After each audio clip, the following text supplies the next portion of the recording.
Louvado seja nosso Senhor Jesus Cristo e sua mãe Maria Santíssima. Amém. Eu sou Manuel Tavares, aqui representando a Pastoral da Crisma, da Paróquia São Domingos de Gusmão, Tijuca. Minhas saudações iniciais ao nosso pároco, Padre Paulo, por essa oportunidade que ele está dando a todas as pastorais de participar nesse mês da Bíblia, né? As nossas orientadoras e professoras, André Bittar, Sônia Ribeiro, a todos os amigos da Crisma de Adultos de 2020 e a todos os paroquianos da Paróquia São Domingos de Gusmão da Tijuca. E coube a nossa pastoral a exposição do estudo do livro número 5 do Novo Testamento, o livro do Atos dos Apóstolos, ou como também chamado, livro dos Atos. Nós pretendemos aqui na nossa exposição seguir uma sequência breve, né? Onde nós vamos falar do autor do livro, o conceito histórico e eu diria também geográfico, que eu também acho muito importante, e algumas características e finalidades do livro. Então, iniciando, nós vamos falar da autoria, e eu gostaria de fazer primeiro umas considerações iniciais no que diz respeito aí à autoria. Nós sabemos que, deixa eu ver aqui minha sequência, nós sabemos que a palavra de Deus é a Sagrada Escritura. Deus é, na verdade, a palavra que está na Bíblia. Então, a Bíblia é a palavra de Deus, e a palavra de Deus é Jesus. Dessas afirmações, nós podemos tirar dois conceitos básicos e fundamentais no estudo da Bíblia, que vem a sua inspiração e a inerência da Bíblia. Deixa eu ver melhor aqui. Inspiração e inerência da Bíblia. O que nós queremos dizer com isso? A Bíblia tem na sua autoria uma autoria divina, né? De Deus. E Deus não mente e não erra. Então, o conceito da inerência da Bíblia vem justamente dessa autoria divina, que é a palavra de Deus. Deus não mente, não erra. Então, tudo que está escrito na Bíblia é verdadeiro, não é errado. Seja o conceito divino, seja do seu autor divino ou dos seus autores humanos. E por que eu estou fazendo essas considerações iniciais? Porque dentro dessa pesquisa do estudo, não só do livro dos Atos, mas dos Evangelhos e de todo o contexto que se lê na Bíblia, a gente vai ver que alguns autores colocam como a autoria do livro dos Atos um anônimo, autoria anônima. Então, e por que isso acontece? E aí a gente já começa a entrar um pouco nesse fantástico livro dos Atos, né? Começar dessa polêmica da autoria. A autoria dos Atos dos Apóstolos, ela é conferida a Lucas, que também, na verdade, é o autor do terceiro livro, o Evangelho, que tem o seu nome, o Evangelho de Lucas. E eu vou citar aqui quatro evidências que demonstram que realmente Lucas é o autor do Atos dos Apóstolos e do terceiro Evangelho. A primeira já é muito interessante, porque já aparece aí o nome de uma pessoa que é a figura de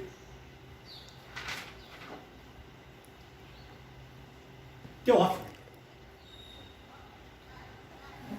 Tanto no livro dos Atos, no seu primeiro capítulo, como no livro dos Evangelhos, do Evangelho de Lucas, Lucas faz menção nessa narrativa que ele está fazendo essa narração para esse amigo dele, esse Teófilo, provavelmente um grego ou um romano convertido. E isso fica muito evidente tanto no Evangelho de Lucas quanto no livro dos Atos, mostrando bem essa coincidência, mostrando que são os mesmos autores. Ele faz, então, essa narrativa para esse amigo, está contando isso para esse amigo, para Teófilo. Ele está contando os acontecimentos no Atos para Teófilo. A segunda evidência diz o seguinte: Lucas, em suas narrativas, tanto no Evangelho quanto nos Atos, ele fala muito das doenças, dos doentes, e usa termos médicos, o que é compatível com a profissão de Lucas, que na verdade Lucas é médico, né? E eu lembro aqui que nós comemoramos o Dia do Médico no dia 18 de outubro próximo, e que é o dia de São Lucas. Então é mais uma outra evidência. Uma outra evidência, e essa também é bastante interessante, é que ao longo da narrativa, ao longo da leitura do livro dos Atos, nós vamos perceber o seguinte, que Lucas, em determinado capítulo, se não me falei a memória, no capítulo 16, o Lucas introduz o que eu digo dos nós. Ele começa a participar da narrativa. Ele diz, estamos chegando a determinado lugar, estamos participando, encontramos, ou seja, Lucas participa dessa missão, principalmente na segunda parte do livro, na missão e nas viagens de Paulo. Lucas participa, ele se coloca a narrativa, e especialmente no último capítulo, na chegada de Paulo a Roma. E a outra evidência, também muito clara, é que a comunidade religiosa e cristã da época, elas colocam Lucas como sendo o autor. E aí se pergunta o seguinte, Lucas, embora médico, na realidade, por incrível que pareça, isso era insignificante naquela ocasião. Então, se não fosse Lucas o verdadeiro autor dessa obra, e a sociedade, a comunidade quisesse dar para alguém mais importante, mais eminente, ia procurar o que? Dar a um apóstolo. Então, por que não se deu e deu a Lucas? É porque, de fato, Lucas é o autor do livro. Então, em termos de autoria, acho que deixamos claro que o autor é Lucas, o que participa das viagens, o amigo de Paulo. Ainda aqui nessa primeira parte, é interessante dizer que esses acontecimentos nos Atos dos Apóstolos percorreram mais ou menos 30 anos. E, segundo os especialistas, ele deve ter sido escrito entre os anos 60 e 80 do primeiro século, né? 60 e 80 BC depois de Cristo. Então, é mais ou menos por aí que seria a data das escritas. Bom, passando por uma segunda parte, que seria um conceito histórico, e eu aqui já digo que eu acho também muito importante na leitura do livro, que se veja também esse conceito geográfico, se possível, acompanhando até com os mapas, não só da época, mas até também tentar relacionar com o mapa atual daquela região do Mediterrâneo. Mas, dentro do conceito histórico, é importante a gente pensar que muito se diz que o Evangelho de Lucas mostra o caminho de Jesus, e o livro dos Atos mostra o caminho da igreja. Os dois juntos seriam o caminho da salvação. Na realidade, o livro dos Atos dos Apóstolos pode ser dito que é um livro do Evangelho do Espírito Santo. Há autores que dizem, inclusive, que Lucas estava muito mais preocupado com as ações do Espírito Santo. Bom, então, como eu dizia, na realidade, o livro dos Apóstolos pode ser considerado um livro do Espírito Santo. E alguns autores acham até que Lucas estava realmente mais preocupado com as ações do Espírito Santo do que do próprio apóstolo. Na verdade, ali, no livro, nós vamos ver toda essa caminhada, toda essa coragem de expansão, de funcionar a palavra de Deus, o amor de Deus, de Jerusalém aos confins da terra, como se diz, né, aos extremos da terra, no caso aí Roma. Então, toda essa caminhada, né, a gente diz que o livro dos Atos é um livro que traz novidades, e tudo que traz novidades também traz conflitos, traz discordâncias. E nós vamos ver ao longo da leitura quantos conflitos, quanta discordância só imaginarmos que numa sociedade onde predominava o egoísmo, a hierarquia, a questão da rigidez das convicções, né, do judaísmo, lá, da coisa da circuncisão, da exclusão dos gentios, daqueles que não podiam nem sequer participar e entrar nas sinagogas. Então você imagina isso conflitado com aquelas pessoas, com os apóstolos que foram ungidos pela ação do Espírito Santo, naquele fogo, na coragem, no querer expandir e levar o amor de Deus e a fraternidade e a englobar as pessoas, o quanto que isso não foi difícil, o quanto que não houve tantas prisões e tantos julgamentos e tantas discordâncias. Na verdade, embora o título seja Livro dos Apóstolos, um foco realmente, né, os holofotes são só para praticamente dois apóstolos, Pedro e Paulo. Né? Claro que aqui eu não tenho nenhuma intenção de ler todos os capítulos, mas até porque a ideia é que as pessoas leiam esse livro maravilhoso, né? Mas algumas coisas são importantes no livro dos Atos dos Apóstolos que a gente deva dizer.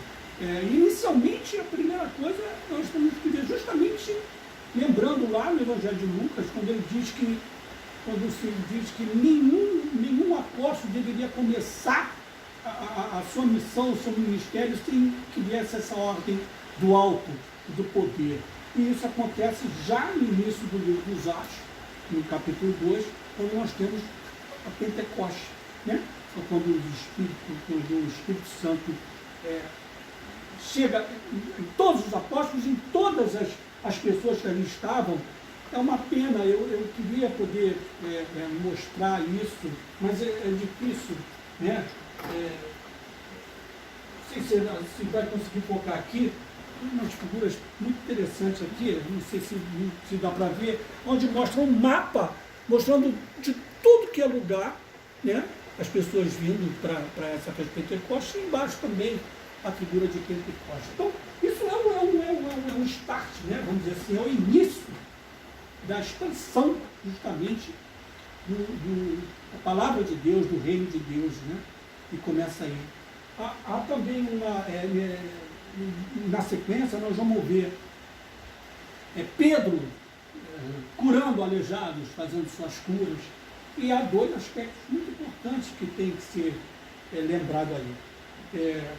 A conversão de Saulo, nós vamos ver a conversão de Paulo, né, no capítulo 9, né? Ele vai narrar toda aquela história. Bem rapidamente, a gente sabe que Paulo ele perseguia Jesus, ele perseguia os cristãos, inclusive ele pede na carta uma autorização para que ele vá a Damasco para trazer e prender essas pessoas. E justamente nesse caminho, Jesus aparece a ele, e aí vem como é que é a vida, né? Ele ia a Damasco para trazer esses cristãos para serem presos, né, torturados até, que ele fazia isso. E aí, quando ele perde essa visão, ele não entra em Damasco, na verdade, ele é conduzido por Deus a Damasco. E aí realmente sofre toda essa conversão. Ele vai citar isso em duas ocasiões, que Paulo ele mesmo faz a sua defesa por 4 vezes. Em 4 vezes que ele vai preso, em 4 vezes ele mesmo faz a sua defesa, e em 2 delas ele cita essa passagem muito bonita dessa conversão dele. Então, e aí eu digo, é impressionante o que esse homem viajou, o que realmente ele criou de comunidade, de igreja. E ele, assim, eu confesso para vocês que eu queria ter feito até um mapa na minha parede, mas na verdade, ele ia criando as comunidades ao longo, né, imagina, de Jerusalém, ele vai andando toda aquela região ali, hoje Jordânia, Egito, Turquia, Grécia, ele vai andando isso até a Roma, e ele criava essas comunidades, essas igrejas, e depois voltava para saber como é que estava, ou quando não, escrevia uma carta que vai dar aí a origem das cartas deles, as epístolas de São Paulo. Então, realmente, a atuação do ministério de Paulo é muito bonita e é bem relatada. A outra parte importante é a visão que Pedro recebeu em relação à aceitação dos gentios na igreja. Isso aí vai até culminar numa doutrina, né, numa conferência que é feita em Jerusalém, né? Na realidade, não se aceitava isso. Pedro tem essa visão, né, com a participação lá na casa de Cornélio, e ele muda completamente, ele começa a agregar todos para que participem realmente do reino de Deus. Então, ele não faz distinção, e é também fundamental essa passagem. E uma outra passagem é justamente essas viagens que Paulo faz até chegar a Roma, né? Que era, vamos dizer assim, o seu grande destino, né? E eu tracei aqui um paralelo que eu acho muito importante de mostrar a vocês entre o ministério de Pedro e o ministério de Paulo.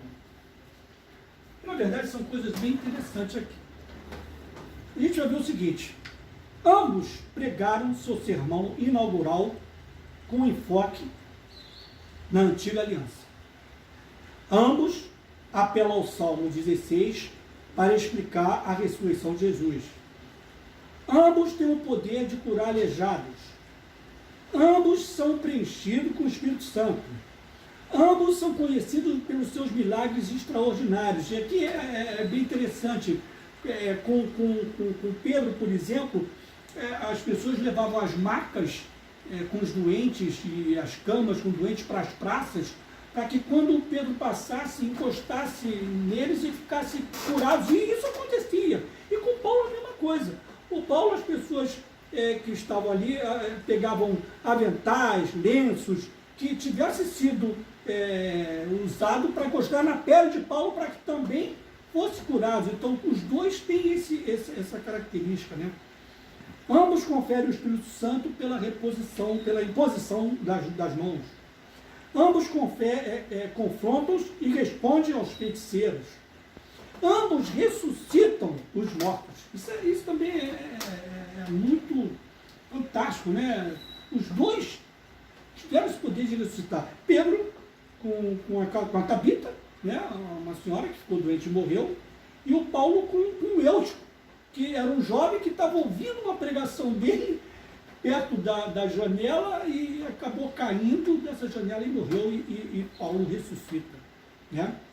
Ambos se recusaram a aceitar a adoração divina, porque, lógico, com todos esses milagres que eles fizeram, tantas curas, as pessoas achavam ele como deuses, e eles diziam: não, isso aqui a gente está, na verdade, é o Espírito Santo que está agindo aqui. Ambos são milagrosamente liberados da prisão.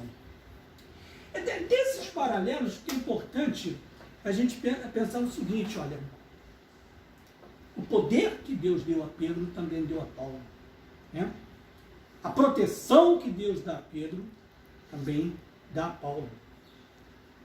Então, isso aí mostra que Paulo é da mesma maneira legitimado por Deus e tem todas as qualificações de um verdadeiro apóstolo. Paulo, na verdade, é um verdadeiro apóstolo, assim como Pedro. Tem aqui uma foto muito interessante também de uma Bíblia aqui, mostrando Paulo na prisão. Paulo na prisão. Aqui Paulo na prisão, uma foto de Rembrandt. E aqui uma outra foto de Pedro também. É muito interessante. Deixa eu me ligar aqui para ver se eu não posso esquecer de nada.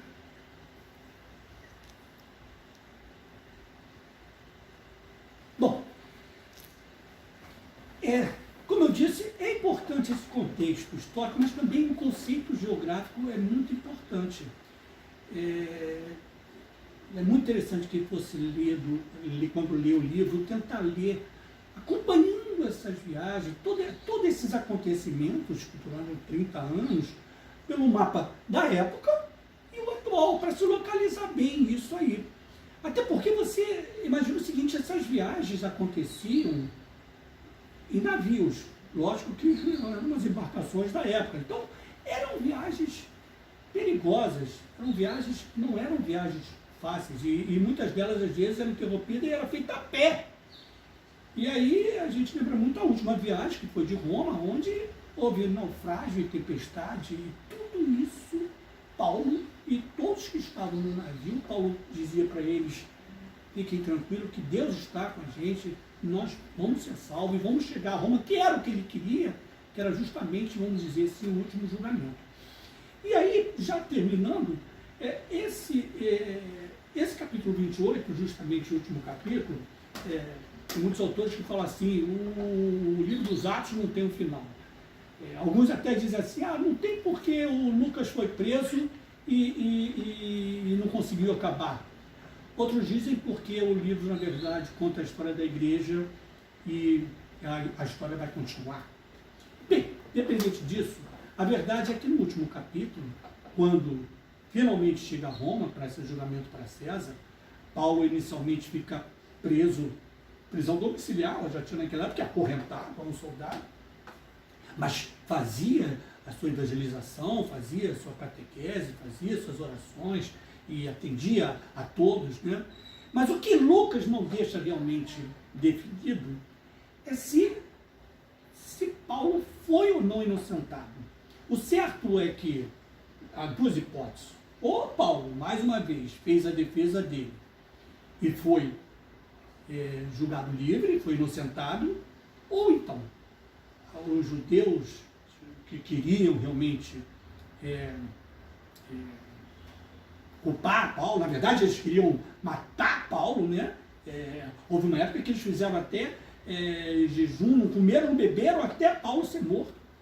Esses, provavelmente, eles não foram a Roma, não saíram para ir lá acusar Paulo, e aí Roma deu o caso como encerrado. O fato é que Paulo depois passou a viver também numa casa alugada por conta dele, né? E ali ele fazia todas as suas pregações e atendia a todos. Bom, eu queria, antes de terminar, eu queria dizer a vocês o seguinte, eu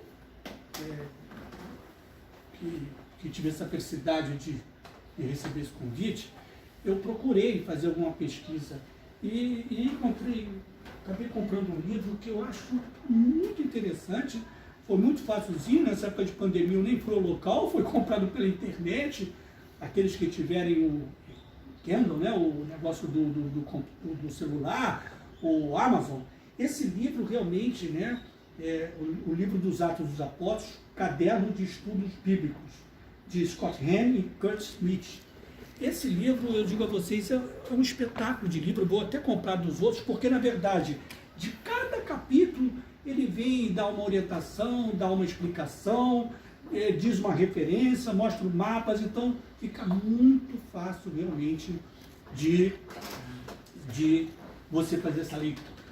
Bom, antes mesmo de eu encerrar, eu queria mais uma vez fazer um agradecimento muito especial ao nosso padre, né, o nosso pároco, o nosso padre Paulo, por realmente essa oportunidade. Talvez ele não saiba como, para mim, foi tão bom, nessa época que a gente está tão afastado, esse sentido que ele deu da gente estudar a palavra de Deus e pesquisar. Então, eu agradeço muito e parabenizo pela sua liderança, pela condução do nosso rebanho, da nossa paróquia.